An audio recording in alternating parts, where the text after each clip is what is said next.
Hello students, आज हम पढ़ेंगे टेरेस्ट्रियल मैग्नेटिज्म और अर्थ्स मैग्नेटिज्म।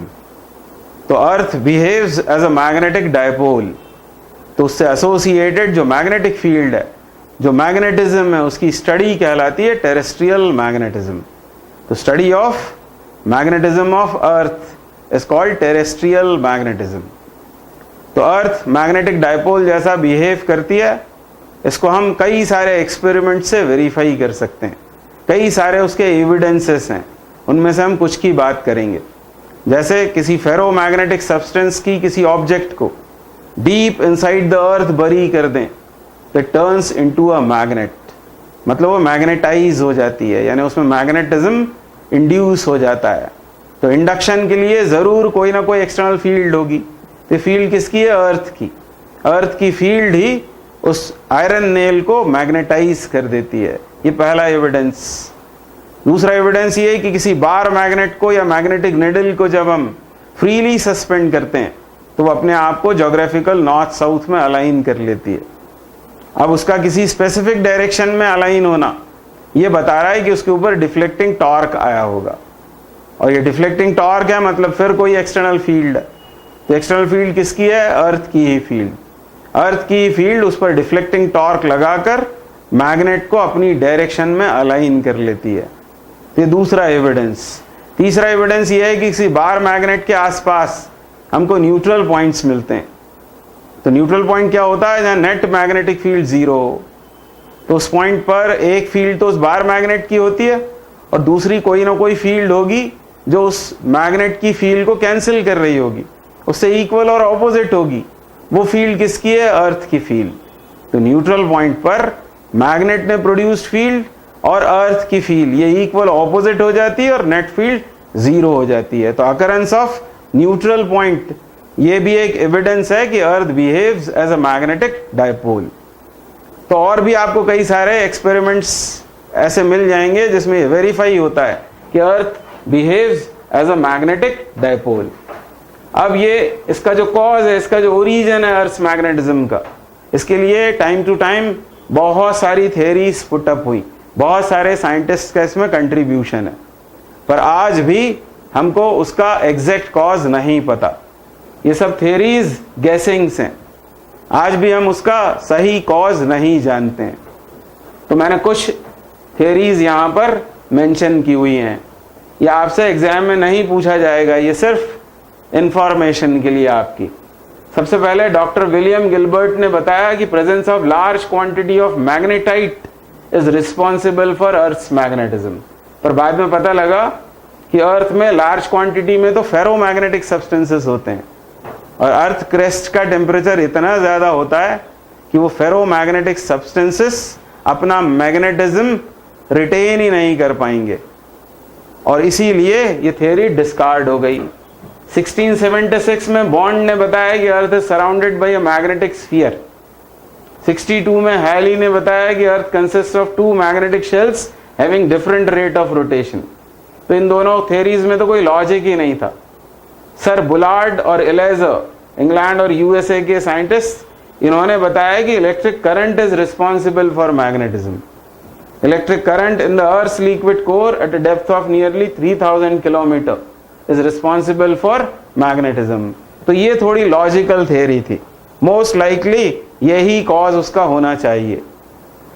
इलेक्ट्रिक करंट मतलब 3000 किलोमीटर की डेप्थ पर चार्ज पार्टिकल्स अर्थ की रोटेशन के साथ रोटेट हो रहे होंगे, उनके रोटेशन से इलेक्ट्रिक करंट कंस्टिट्यूट होगा, और हमको पता है electric current produces magnetic field.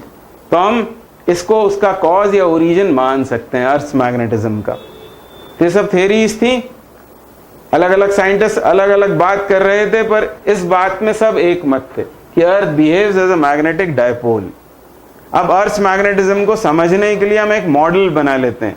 करते क्या है, उसमें अर्थ के क्रेस्ट में एक ह्यूज मैग्नेट सपोज कर लेते हैं। मैंने अर्थ ड्रॉ कर रखी है, तो अर्थ की ये axis of rotation, axis of rotation मतलब जिसके अबाउट वो डेली मोशन करती है, टाइम पीरियड उसका 24 आवर होता है, ये उसका एक्सिस ऑफ रोटेशन। ज्योग्राफी के पॉइंट ऑफ व्यू से इसे कहते हैं ज्योग्राफिकल नॉर्थ पोल। ये नॉर्थ पोल। और ये जोग्राफिकल साउथ, नॉर्थ और साउथ पोल्स, और ये एक्सेस ऑफ रोटेशन, इसे कहते हैं जोग्राफिकल एक्सेस, जोग्राफिक एक्सेस। अब जो ग्रेट सर्कल सेंटर से पास होता है उसको हम क्या कहते हैं? इक्वेटर। यहां हम उसे कहेंगे ज्योग्राफिक इक्वेटर, क्योंकि यहां दो इक्वेटर और दो एक्सिस की बात होगी। ज्योग्राफिक इक्वेटर हो गया ये। अब अर्थ के अंदर हम एक ह्यूज मैग्नेट सपोज कर लेते हैं। ये क्या है? ये है ज्योग्राफिक एक्सिस, और ये लार्ज ह्यूज मैग्नेट, तो ये उसकी होगी मैग्नेटिक एक्सिस। तो ये मैग्नेट इस तरह होता है कि उसकी मैग्नेटिक एक्सिस ज्योग्राफिक एक्सिस से 11.5 डिग्री पर इंक्लाइंड होती है। ये बात मैंने यहां लिखी हुई है। Earth behaves as a magnetic dipole inclined at a small angle 11.5 degree to the earth's axis of rotation. ये अर्थ की एक्सिस ऑफ रोटेशन उससे 11.5 डिग्री पर इंक्लाइंड, ये मैग्नेटिक डायपोल। इस तरह हम सपोज करेंगे कि इस मैग्नेट का साउथ ये ज्योग्राफी के नॉर्थ के पास होगा, और इधर होगा ज्योग्राफिकल साउथ के पास इस मैग्नेट का नॉर्थ। तो ये क्या है? तो ये उस सपोज्ड मैग्नेट की मैग्नेटिक एक्सिस है। ये है मैग्नेटिक एक्सिस। इसलिए मैं कह रहा था दो एक्सिस की बात होगी, ये ज्योग्राफिक एक्सिस, ये मैग्नेटिक एक्सिस। ये यदि ज्योग्राफिक इक्वेटर है तो इससे परपेंडिकुलर ये ग्रेट सर्कल जो उसके सरकमफेरेंस पर होगा, ये कहलाता है मैग्नेटिक इक्वेटर। और ये मैग्नेटिक इक्वेटर ही हमारे देश में त्रिवेंद्रम से पास होता है। ये मैग्नेटिक इक्वेटर हो गया।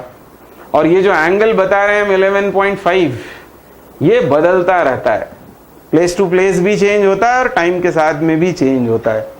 तो ये ज्योग्राफिक एक्सिस, ये ज्योग्राफिक इक्वेटर, ये मैग्नेटिक एक्सिस और ये मैग्नेटिक इक्वेटर, ऐसा हमारा मॉडल है अर्थ मैग्नेटिज्म को समझने के लिए। अब आगे बढ़ने से पहले हम दो डेफिनेशंस और कर लेंगे। उसमें से पहली डेफिनेशन है ज्योग्राफिक मेरिडियन की। ज्योग्राफिक मेरिडियन तो एक इमेजिनरी प्लेन जो ज्योग्राफिकल एक्सिस से पास होता है, ऐसा प्लेन जो ज्योग्राफिक एक्सिस से पास होता है, इमेजिनरी प्लेन, उसको कहते हैं ज्योग्राफिक मेरिडियन। अब इस ज्योग्राफिक मेरिडियन में ये उसकी एक्सिस, मतलब ज्योग्राफिक एक्सिस आ जाती है और वो प्लेस आ जाता है जहां पर हम इसे ड्रॉ करेंगे। तो it includes geographic axis and the place. ऐसा इमेजिनरी प्लेन कहलाता है ज्योग्राफिक मेरिडियन। इसके अलावा एक और होता है और उसे कहते हैं मैग्नेटिक मेरिडियन। और मैग्नेटिक मेरिडियन जैसा नाम से पता लग रहा है, मैग्नेटिक एक्सिस से पास होने वाला imaginary plane passing through magnetic axis is called magnetic meridian। तो इसमें ये मैग्नेटिक एक्सिस होगा और वो प्लेस होगा, उन दोनों को वो इंक्लूड करेगा। तो ऐसी ये दो डेफिनेशंस और आप याद रखें। अब जिस तरह किसी पॉइंट की स्पेस में पोजीशन स्पेसिफाई करने के लिए हमको 3 कोऑर्डिनेट्स की जरूरत होती है, ठीक उसी तरह अर्थ मैग्नेटिज्म को कंप्लीटली स्पेसिफाई करने के लिए किसी प्लेस पर हमको 3 पैरामीटर्स की जरूरत होती है। इनको कहते हैं elements of earth's magnetic field. और ये 3 एलिमेंट्स कौन से हैं? Number 1 angle of declination, 2 angle of depth, और तीसरा है horizontal component of earth's magnetic field.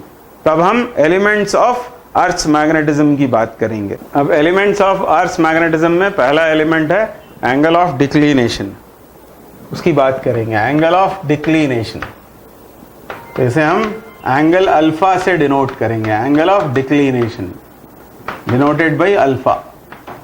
ये एंगल होता क्या है? कभी हमने पढ़ा कि यह है ज्योग्राफिक एक्सिस, और इस ज्योग्राफिक एक्सिस से पास होने वाला इमेजिनरी प्लेन वो कहलाता है ज्योग्राफिक मेरिडियन। ये मैग्नेटिक एक्सिस है, इससे पास होने वाला इमेजिनरी प्लेन ये मैग्नेटिक मेरिडियन। तो किसी प्लेस पर ज्योग्राफिक मेरिडियन और मैग्नेटिक मेरिडियन के बीच जो एंगल बनता है उसे कहते हैं एंगल ऑफ डिक्लिनेशन। मतलब angle between geographic meridian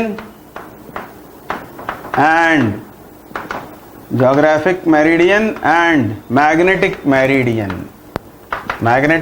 meridian at a place. At a place क्यों बोल रहे हैं? क्योंकि प्लेस टू प्लेस ये एंगल वेरी करता है और टाइम के साथ में भी वेरी करता है।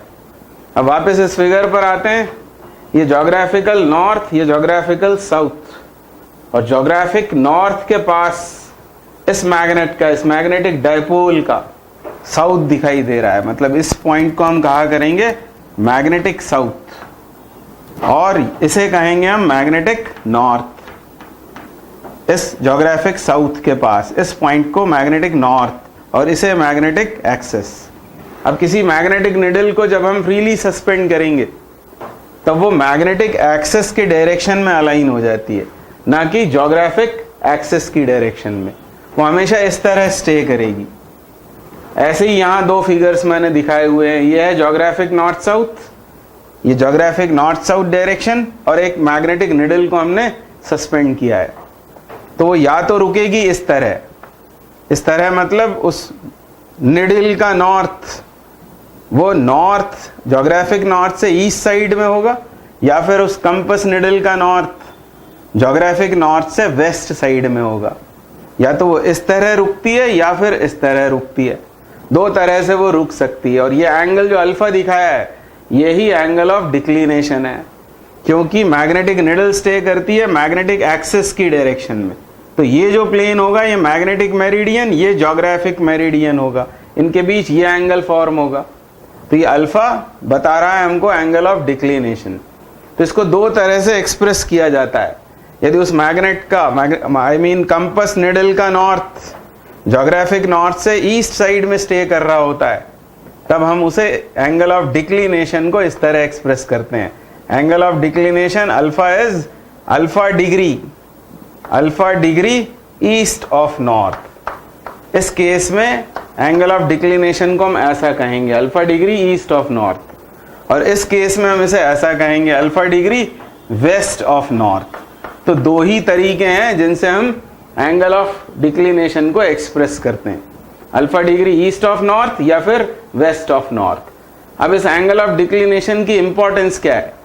तो अभी हम एक न्यूमेरिकल भी इस पर बेस्ड करेंगे, पर उसके पहले थ्योरेटिकली समझते हैं। मान लो किसी प्लेस का एंगल ऑफ डिक्लिनेशन ये है 10 डिग्री ईस्ट ऑफ नॉर्थ। किसी प्लेस पर, अलग अलग प्लेस पर ये अलग अलग होता है, किसी प्लेस पर इसकी वैल्यू ये है।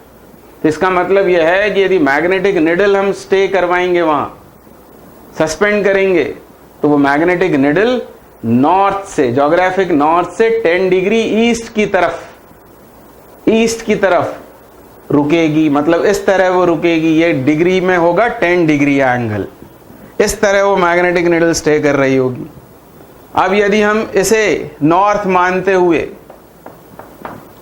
ट्रू नॉर्थ साउथ या ईस्ट वेस्ट फिक्स करेंगे तो वो गलती हो जाएगी। ये ट्रू नॉर्थ नहीं है। ट्रू नॉर्थ का यदि हमको पता करना होगा, और मान लो हम किसी शिप में हैं, शिप में बैठकर इसको यदि हम नॉर्थ मान रहे हैं तो हम गलती कर रहे हैं। हमको हमारी शिप को 10 डिग्री वेस्ट की तरफ स्टीयर करना पड़ेगा, तब जाकर हमको ट्रू नॉर्थ का पता लगेगा। एक बार नॉर्थ का पता लग गया तो साउथ ये होगा, और उससे 90 डिग्री पर हमको ईस्ट वेस्ट भी मिल जाएंगे। तो इस तरह डिक्लिनेशन का पता करके हम ज्योग्राफिक नॉर्थ साउथ, जो ट्रू ज्योग्राफिक नॉर्थ साउथ है, उनका पता करते हैं। फॉर एग्जाम्पल इसमें ऐसा है, किसी प्लेस पर मान लो 12 डिग्री ऐसा बोला गया, 12 डिग्री वेस्ट ऑफ नॉर्थ। तो इसका मतलब यह है कि ये जो निडल है जहां रुक रही है वो ज्योग्राफिक नॉर्थ साउथ नहीं है। ज्योग्राफिक नॉर्थ साउथ के लिए हमको ऑपोजिट डायरेक्शन में कितना जाना पड़ेगा? 12 डिग्री। 12 डिग्री जब हम ऑपोजिट डायरेक्शन में जाएंगे ईस्ट की तरफ, तब हमको ट्रू नॉर्थ साउथ का पता लग पाएगा। तो इस तरह एंगल ऑफ डिक्लिनेशन की ये सिग्निफिकेंस है, इससे हमको ट्रू ज्योग्राफिक नॉर्थ साउथ का पता लगता है। अब आएंगे एंगल ऑफ डेप्थ पर, और एंगल ऑफ डेप्थ जब हम एक्सप्लेन कर रहे होंगे तब तीसरा element horizontal component of earth's magnetic field वो अपने आप ही डिफाइन हो जाएगा। तो आगे बढ़ते हैं। तो एंगल ऑफ डिक्लिनेशन की इंपॉर्टेंस आपने समझ ली। एंगल ऑफ डिक्लिनेशन से हमको true geographical north south direction का पता लगता है। इसके अलावा जब आप मैग्नेटिक मैप्स पढ़ेंगे तब आप दो तरह की लाइंस वहां सुनेंगे, आइसोगोनिक और एगोनिक लाइंस। तो इनको भी एंगल ऑफ डिक्लिनेशन से ही डिफाइन किया जाता है। तो वो प्लेसेस जहां एंगल ऑफ डिक्लिनेशन सेम हो, ऐसे प्लेसेस से होकर जाने वाली जो लाइन होती है उसे आइसोगोनिक लाइन कहा जाता है। Isogonic line, a line passing through the places having same angle of declination. Same angle of declination वाले प्लेसेस से होकर जाने वाली लाइन आइसोगोनिक कहलाती है। और दूसरी होती है agonic line, a line passing through the places having zero declination. तो जिन प्लेसेस पर डिक्लिनेशन जीरो है वहां से पास होने वाले लाइन एगोनिक लाइन कहलाती है। ऐसा कभी ऑब्जेक्टिव में आ सकता है। अब इस क्वेश्चन पर आते हैं। ये कॉन्सेप्चुअल क्वेश्चन है based on angle of declination. A ship is sailing due east according to the mariner's compass. If the declination of the place is 10 degree east, what is the true direction of motion of the ship. तो mariner's compass मतलब एक magnetic needle, और उस magnetic needle के according एक ship due east में sail कर रही है। तो पहले हम ये ड्रॉ करते हैं ज्योग्राफिकल नॉर्थ साउथ डायरेक्शन, और ये ज्योग्राफिकल ईस्ट। तो ये ट्रू नॉर्थ, ये ट्रू ईस्ट हुआ। अब वो मैरिनर्स कंपास कहाँ रुकेगा, तो वो रुकेगा 10 डिग्री ईस्ट, क्योंकि उस प्लेस पर डिक्लिनेशन दे रखा है 10 डिग्री ईस्ट। तो मान लो ये डायरेक्शन है 10 degree east, 10 degree east of north, true north से 10 डिग्री ईस्ट की तरफ। इस डायरेक्शन में मैग्नेटिक कंपास रुकेगा, और इस कंपास के हिसाब से ये डायरेक्शन नॉर्थ है और इससे परपेंडिकुलर ये डायरेक्शन हो जाएगा ईस्ट, और वो जो शिप है वो इस डायरेक्शन में सेल कर रही है। तो हमको बताना है कि वो डायरेक्शन ऑफ मोशन क्या है, true direction of motion of the ship ये कितना है, ये हमको बताना है। तो ये यदि 10 डिग्री है तो ऑब्वियसली ये भी 10 डिग्री होगा, यानी वो शिप सेल कर रही है ट्रू ईस्ट से 10 डिग्री साउथ। यानी हम आंसर ऐसा करेंगे 10 डिग्री साउथ ऑफ ईस्ट। तो इस डायरेक्शन में एक्चुअल में वो जा रही है, पर कंपास के हिसाब से वो ड्यू ईस्ट में जाती हुई अपीयर हो रही है। तो ये इसका आंसर होगा। आगे बढ़ते हैं, अब करेंगे एंगल ऑफ डिप। तो अब हम पढ़ेंगे एंगल ऑफ डिप या एंगल ऑफ इंक्लिनेशन। इसको फाई से डिनोट करते हैं।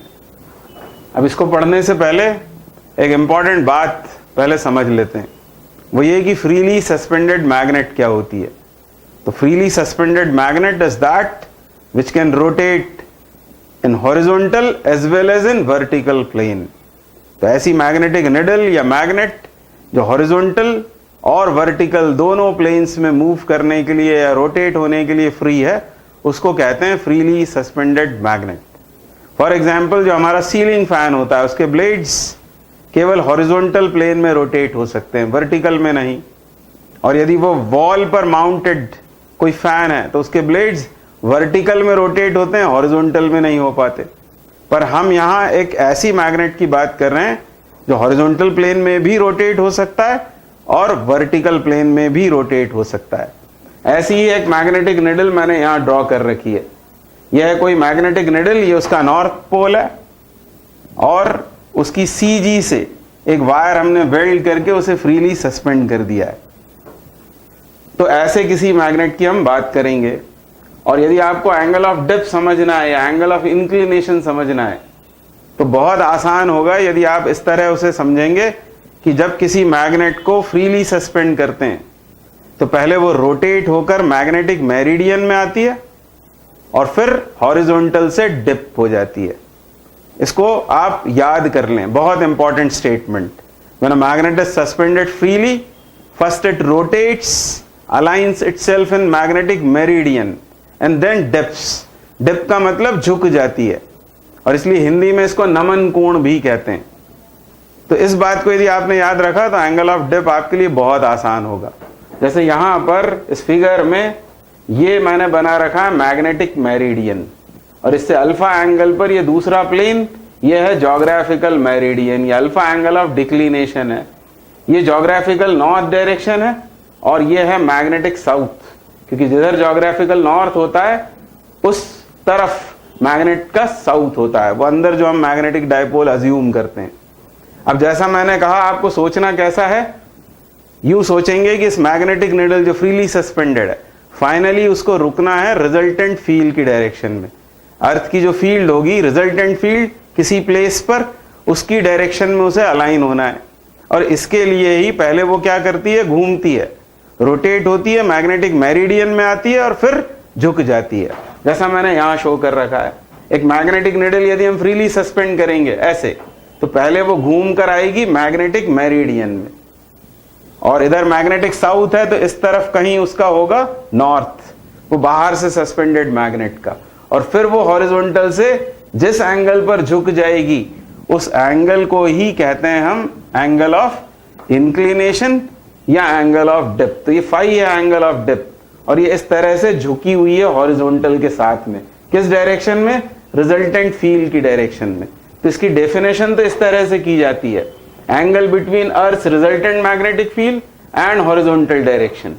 ये हॉरिजॉन्टल डायरेक्शन और ये अर्थ की रिजल्टेंट फील्ड, तो angle between earth resultant field and horizontal direction in magnetic meridian at a place.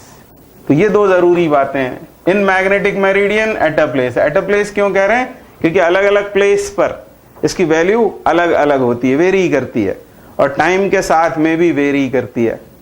तो ये डेफिनेशन याद कर लेंगे, और जब भी कभी सोचना हो इसके बारे में तो इस तरह सोचेंगे कि फ्रीली सस्पेंडेड मैग्नेट लेंगे तो मैग्नेट रिजल्टेंट फील्ड की डायरेक्शन में स्टे करने वाली है, और उसके लिए पहले वो घूमती है, घूमकर मैग्नेटिक मेरिडियन में आती है, फिर हॉरिजॉन्टल से किसी एंगल पर डिप हो जाती है। इतना यदि आपको याद आ गया, ये फिगर आपसे ड्रॉ हो गया, तो अब बाकी का काम बहुत आसान है। अब ये है रिजल्टेंट फील्ड।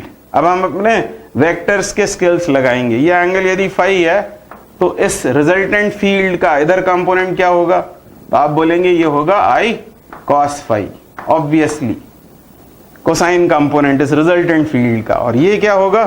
तो ये होगा आई साइन फाई। इसमें से ये आई कॉस फाई ये कहां काम कर रहा है? हॉरिजॉन्टल की डायरेक्शन में, इसलिए इसे कहते हैं horizontal component of earth's magnetic field, और इसे कहते हैं vertical component of earth's magnetic field. और ये आई, ये एच और वी का रिजल्टेंट है, ये रिजल्टेंट फील्ड है, जिसमें फाई अब क्या हो जाएगा? ये हो जाएगा एंगल ऑफ डिप। तो दो इक्वेशंस अपने आप बन गई। पहली इक्वेशन ये बन गई, v is equal to I sine phi, ये वर्टिकल कंपोनेंट कहलाता है। और h क्या है? तो h इज इक्वल टू है आई कॉस फाई, जो one of the elements of earth magnetism है। जैसा हमने पहले कहा था, तीन एलिमेंट्स होते हैं, डिक्लिनेशन, डिप और ये हॉरिजॉन्टल कंपोनेंट। तो ये डिफाइन हो गया। ये दो इक्वेशंस हमको मिलती हैं। अब इन दोनों की यदि हम स्क्वेयरिंग करके इनको ऐड कर दें तो हमको वी एच आई में रिलेशन मिल जाएगा। स्क्वेयरिंग एंड एडिंग, ये होगा I square sine square phi, ये होगा I square cos square phi.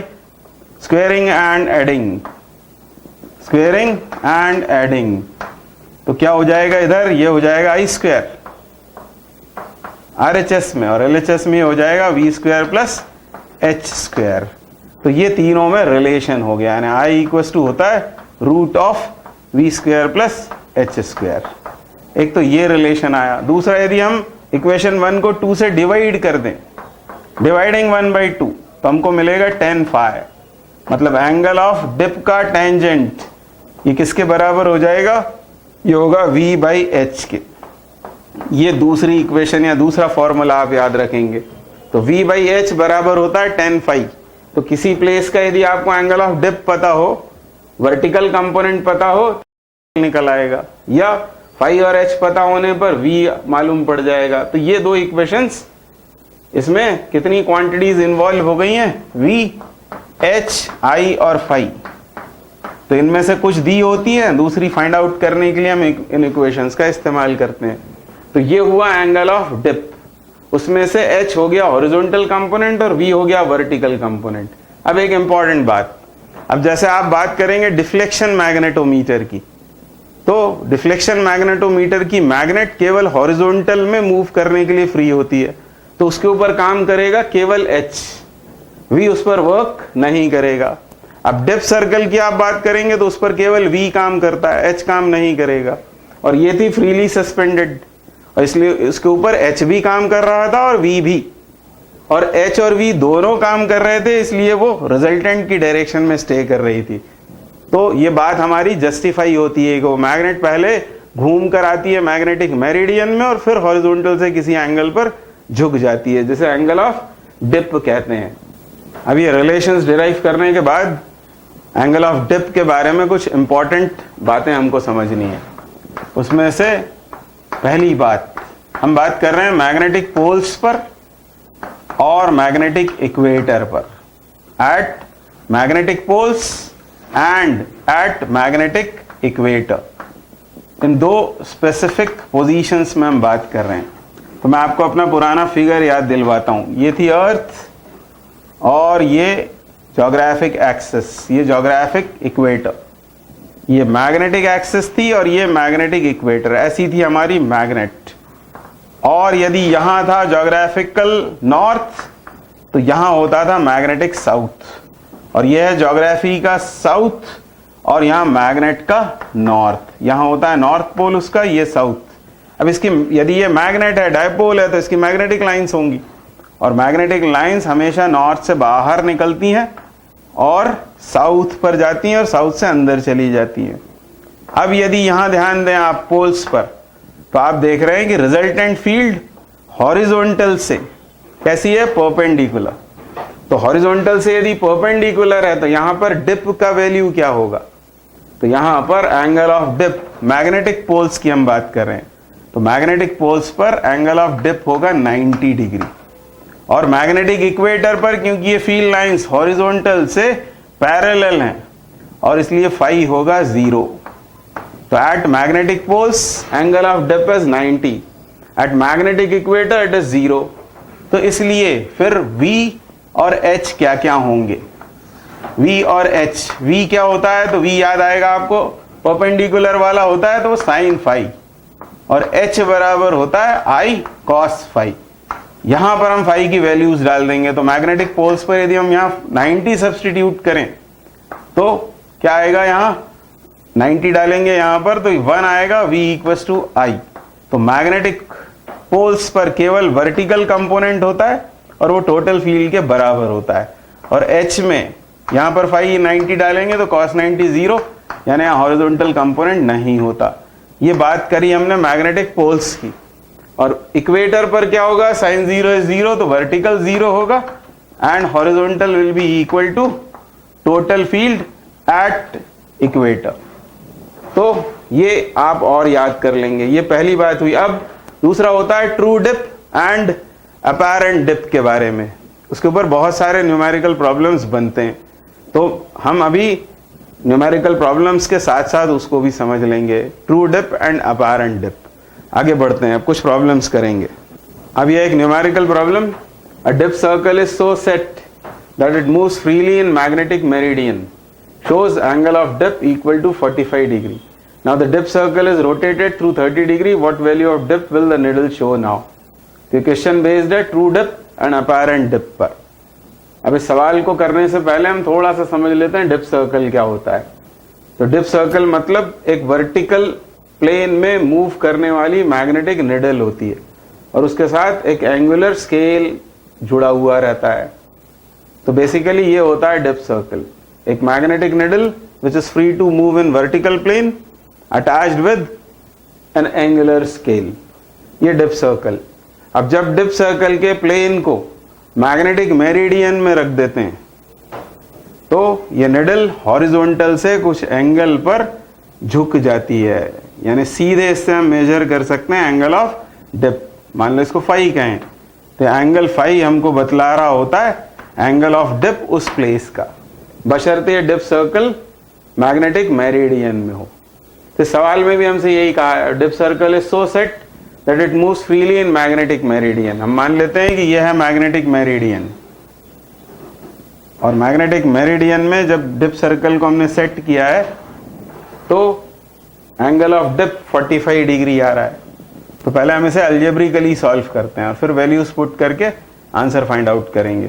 तो पहले हमने मान लिया कि मैग्नेटिक मेरिडियन में सेट किया डिप सर्कल को, तब एंगल ऑफ डिप ये टोटल फील्ड हो जाएगी, ये हॉरिजॉन्टल हो जाएगा, तो ये होगा एंगल ऑफ डिप। ये है मान लो फाई, तो इस tan फाई की वैल्यू हम क्या लिखते हैं, तो tan फाई बराबर इस ट्रायंगल से, ये आपको याद आया होगा, यदि टोटल फील्ड है तो इस टोटल फील्ड का ये है हॉरिजॉन्टल कंपोनेंट H और ये है वर्टिकल कंपोनेंट V, तो tan फाई बराबर होगा V/H।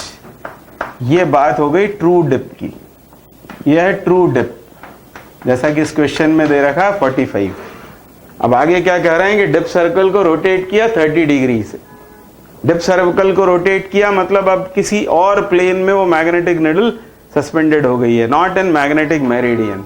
मान लो वो प्लेन मैग्नेटिक मेरिडियन से अल्फा एंगल पर रोटेट कर दिया गया, मतलब वो डिप सर्कल को मैग्नेटिक मेरिडियन से 30 डिग्री जो हटाया है उसको मैंने अल्फा अज्यूम कर लिया है। अब ये कोई दूसरा प्लेन हो गया।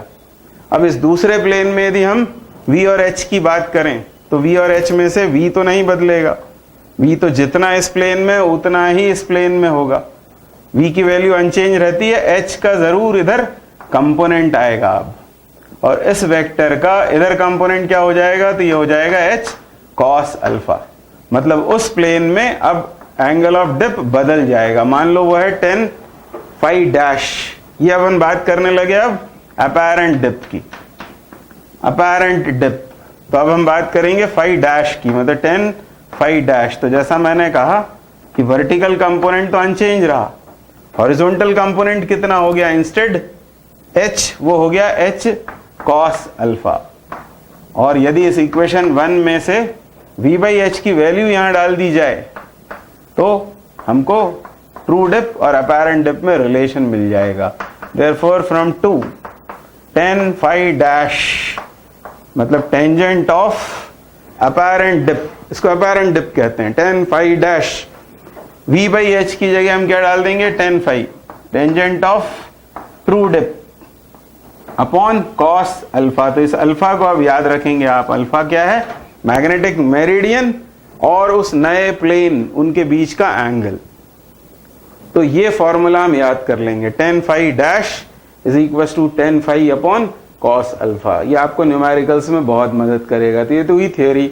अब इसको सॉल्व करना है तो सीधे आंसर आ जाएगा। अब चाहिए क्या है हमको कि dip circle is rotated, value of dip will the needle show now, मतलब हमको अपैरेंट डिप चाहिए। tan phi dash is equal to tan phi, तो tan फाई कितना है, tan 45 ये आएगा इधर अपॉन cos अल्फा, तो cos अल्फा मतलब cos 30, तो tan 45 ये तो 1 हो गया और cos 30 होता है √3/2, तो 2/√3, तो फाई इक्वल्स टू हो गया tan इनवर्स 2/√3 और ये इस सवाल का आंसर हो जाएगा। आपको इसको याद रखना चाहिए, इस फॉर्मूले को। इस पर बेस्ड बहुत सारे सवाल फ्रेम किए जाते हैं। अब इसी फॉर्मूले में कुछ हम स्पेशल केसेस और देख लेते हैं अब लगे हाथ। वो ये कि इस फॉर्मूले की यदि हम स्टडी करें तो अल्फा हमेशा कैसा होगा, ये पॉइंट नंबर 1 में यहां लिख रहा हूं, अल्फा हमेशा होगा ग्रेटर देन 0, क्योंकि ये एंगल, यदि ये प्लेन नया प्लेन मैग्नेटिक मेरिडियन में तब अल्फा कितना होगा, तब होगा वो 0, तो अल्फा हमेशा 0 से ज्यादा ही होगा। और अल्फा यदि 0 से ज्यादा है तो cos अल्फा की वैल्यू हमेशा 1 से कम ही होगी, क्योंकि अल्फा बढ़ने पर, 0 से ज्यादा होने पर वो 1 से कम होता जाता है वैल्यू। हमको मालूम है एंगल बढ़ाते हैं तो cos अल्फा कम होता चला जाता है। तो cos अल्फा यदि लेस देन 1 है, इसका मतलब tan फाई डैश ये ग्रेटर देन हो जाएगा tan फाई के, यानी phi dash is always greater than phi, यानी अपैरेंट डिप हमेशा ट्रू डिप से ज्यादा ही होता है। तो यहां जो वैल्यू आएगी फाई की वो 45 से ज्यादा ही आएगी। ट्रू डिप यदि 45 डिग्री था इस क्वेश्चन में, तो यहां जो आंसर आएगा, अभी हम सॉल्व नहीं कर रहे हैं, मान लो इसको कैलकुलेटर से सॉल्व करें तो आंसर 45 से ज्यादा ही हमको मिलेगा। तो कभी ये क्रॉस चेक करने के काम आ सकता है। अब सेकंड केस ये है कि यदि अल्फा 90 हो जाता है, मान लो अल्फा 90 हुआ, मतलब वो जो नया प्लेन है जिसमें अब इस डिप सर्कल को रखा है वो मैग्नेटिक मेरिडियन से 90, अब cos 90 कितना होता है, तो cos 90 होता है 0, तो ये टर्म इनफाइनाइट हो जाएगी, तो tan phi dash is infinite and so phi dash will be 90, यानी अब अपैरेंट डिप 90 डिग्री हो जाएगा, मतलब वो जो निडल है वो वर्टिकली स्टे करने लगेगी। phi डैश इज 90 यानी वर्टिकली स्टे करेगी उस नए प्लेन में। तो वो प्लेन जो मैग्नेटिक मेरिडियन से 90 पर होता है, उस प्लेन में मैग्नेटिक निडल 90 डिग्री यानी वर्टिकल हो जाती है। ये भी पॉइंट याद रखेंगे। तो आगे बढ़ते हैं, कुछ प्रॉब्लम्स और करेंगे। अब ये नेक्स्ट न्यूमेरिकल प्रॉब्लम बहुत ही आसान है। If the dip circle is set at 45 degree to the magnetic meridian then the apparent dip is 30 degree, calculate the true dip. तो फॉर्मूला बेस्ड क्वेश्चन है, आपको ऐसे याद रखना चाहिए, अपैरेंट बराबर ट्रू अपॉन कॉस अल्फा, ऐसे याद रखें, गलती नहीं होगी। अपैरेंट डिप मतलब tan phi dash is equal to true यानी tan phi upon cos alpha. अब इसमें क्या क्या हमको गिवन है, तो 45 डिग्री पर उसे सेट किया है, कहां से, मैग्नेटिक मेरिडियन से, मतलब अल्फा दे रखा है हमको 45, और क्या बताया है, अपैरेंट डिप मतलब phi dash is given to be 30 degree. हमको बताना है ट्रू डिप का वैल्यू, मतलब phi चाहिए हमें। तो यहां से tan phi equals to product इन दोनों का, tan phi dash into cos alpha. अब वैल्यू सब्सटीट्यूट करनी है, ये होगा tan 30 degree and this is 45 degree. tan 30 is 1/√3 and cos 45 is 1/√2। इससे ज्यादा अब हम कुछ नहीं कर पाएंगे, तो इसको लिख सकते हैं हम tan इनवर्स 1/√6, ये इसका आंसर होगा। फिर next numerical, if phi 1 and phi 2 be the angles of depth in two vertical planes at right angles to each other। तो दो वर्टिकल प्लेन्स हैं, ये हम टॉप व्यू बना रहे हैं उनका। इस प्लेन में phi 1 गिवन है एंगल ऑफ डिप, और इसमें phi 2 ये एंगल है 90 डिग्री। अब क्या बोला है आगे, to each other and phi is the true angle of dip. तो ट्रू एंगल ऑफ डिप के लिए हम मान लेते हैं ये है मैग्नेटिक मेरिडियन, और इसमें एंगल ऑफ डिप है phi। तो हमको ये शो करना है, cot square phi is equal to cot square phi 1 plus cot square phi 2। तो हम सपोज कर लेते हैं कि मैग्नेटिक मेरिडियन से इस पहले प्लेन ने मान लो अल्फा एंगल बनाया, तो ये क्योंकि 90 है तो ये कितना होगा, तो ये होगा 90 माइनस अल्फा के बराबर। अब हमको फॉर्मूला मालूम है, अपैरेंट डिप का टेंजेंट ये बराबर होता है ट्रू डिप का टेंजेंट अपॉन मैग्नेटिक मेरिडियन से उस प्लेन ने बनाए हुए एंगल का कोसाइन। इस पर बेस्ड के लिए हम क्या लिख सकते हैं फॉर्मूला, ऐसा लिख सकते हैं tan phi 1 is equal to होगा tan phi upon cos alpha, ये पहले प्लेन के लिए।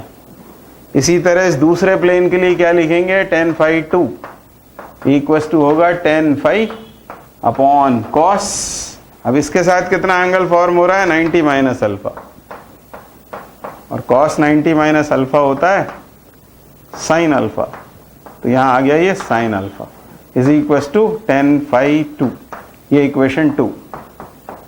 अब इस इक्वेशन 2 में से साइन अल्फा की वैल्यू निकाल लेते हैं हम। साइन अल्फा कितना होगा, तो होगा tan phi upon tan phi 2, ये साइन अल्फा का वैल्यू। इसी तरह इक्वेशन 1 से cos अल्फा फाइंड आउट कर लेते हैं, तो cos अल्फा बराबर होगा tan phi upon tan phi 1, और अब इनकी स्क्वेयरिंग करके इनको ऐड कर देते हैं। Sine square alpha plus cos square alpha ये तो 1 हो जाएगा, इनके स्क्वायर जब ऐड होंगे तो tan स्क्वायर phi दोनों में से कॉमन आ जाएगा, तो अंदर क्या बचेगा, इसमें बचेगा 1 अपॉन tan स्क्वायर phi 2, और 1 अपॉन tan स्क्वायर phi 2 मतलब वो हो जाएगा cot स्क्वायर phi 2, और इसमें से क्या बचेगा cot स्क्वायर phi 1, और इसको ट्रांसपोज करें तो ये हो गया cot स्क्वायर phi, तो प्रूव हो गया cot square phi is cot square phi 1 plus cot square phi 2। यही हमको पूछा था, तो ये इसका आंसर है। अब ये नेक्स्ट प्रॉब्लम करते हैं. A dip circle is so placed that the magnetic needle in it is vertical.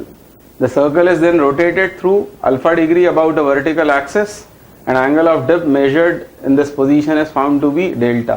What is the true angle of dip at that place? तो इस पहले स्टेटमेंट में हमसे कहा है कि डिप सर्कल को इस तरह रखा है कि मैग्नेटिक निडल वर्टिकल हो गई. अब मैग्नेटिक निडल यदि वर्टिकल है इसका मतलब सिर्फ V काम कर रहा है, H 0 है. थ्योरेटिकली हमको यूं समझना पड़ेगा. केवल यदि V काम कर रहा होगा तो वर्टिकल, केवल H तो हॉरिजॉन्टल. V और H दोनों होंगे तो वो इंक्लाइंड होगी, उसमें डिप नॉन जीरो होगा. तो इस केस में जब हमने डिप सर्कल को रखा है इस तरह की मैग्नेटिक निडल वर्टिकल है, मान लो वो ये प्लेन है, इस प्लेन में हमने इसको रखा है डिप सर्कल को पहले, तब H 0 है और ये है मान लो मैग्नेटिक मेरिडियन. तो ये H है, ये V है. H का कंपोनेंट इस प्लेन में कितना है? 0. ये तभी पॉसिबल है जब मैग्नेटिक मेरिडियन से ये प्लेन 90 डिग्री पर हो. ये वेक्टर की प्रॉपर्टी से हमने कहा, क्योंकि H का कंपोनेंट इधर 0 आ रहा है, इसका मतलब ये एंगल 90 है, क्योंकि किसी वेक्टर का अपने से परपेंडिकुलर डायरेक्शन में कंपोनेंट नहीं होता. यानी ये 90 हमको मिल गया. आगे कह रहे हैं कि उस सर्कल को अल्फा से रोटेट कर दिया. ये मान लो रोटेट करके इस प्लेन में ले आए, नए प्लेन में, और उस नए प्लेन में एंगल ऑफ डिप हमको डेल्टा मिला. तो हमको बताना है इस प्लेस का ट्रू डिप, यानी हमको फाई बतलाना है. तो हम जानते हैं कि अपैरेंट डिप यानी 10 डेल्टा, ये प्लेन 2 की मैं बात कर रहा हूं, ये कितना होगा? तो ये होगा tangent of true dip upon cosine of ये एंगल, ये प्लेन 2 और मैग्नेटिक मेरिडियन के बीच का एंगल. ये 90 है, ये अल्फा है, तो ये कितना होगा? 90 माइनस अल्फा. ये 90 माइनस अल्फा यहां सब्स्टिट्यूट करना पड़ेगा विद कॉस. तो ये क्या हो जाएगा? Sine alpha. हमको चाहिए क्या? उस प्लेस का ट्रू डिप यानी फाई. तो क्रॉस मल्टीप्लाई करें तो ये हो गया sine alpha into 10 delta is equal to 10 phi. और इसलिए फाई क्या हो जाएगा? 10 इनवर्स साइन अल्फा 10 डेल्टा के बराबर. और ये इस सवाल का आंसर होगा. अब ये एंगल ऑफ डिक्लिनेशन पर बेस्ड प्रॉब्लम करते हैं. Compass needle whose magnetic moment is 60 ampere metre square pointing geographical north. मान लो ये है वो मैग्नेटिक निडल, ये उसका M हो गया, और कहां पर वो पॉइंट कर रही है? ज्योग्राफिकल नॉर्थ की तरफ, मतलब ज्योग्राफिकल मेरिडियन हो गया. आगे बोल रहे हैं where horizontal component of earth's magnetic field is 40 micro weber per metre square, experiences a torque 1.2 into 10 raised to the power minus 3 newton metre. What is the declination at that place? तो ये M की direction हो गई, और यदि ये magnetic meridian है तो यहां पर काम कर रहा होगा horizontal component of earth's field. हमको पता है टॉर्क होता है M क्रॉस H. ये क्रॉस प्रोडक्ट हमको निकालना है. मैग्नीट्यूड में ये कितना होगा? तो ये होगा MH और इनके बीच का एंगल. अब यहां हम देखें तो ये अल्फा एंगल ऑफ डिक्लिनेशन हो गया है, क्योंकि ये ज्योग्राफिकल मेरिडियन, ये मैग्नेटिक मेरिडियन. तो यहाँ हम अल्फा डाल देते हैं, हमको ये अल्फा ही वर्कआउट करना है.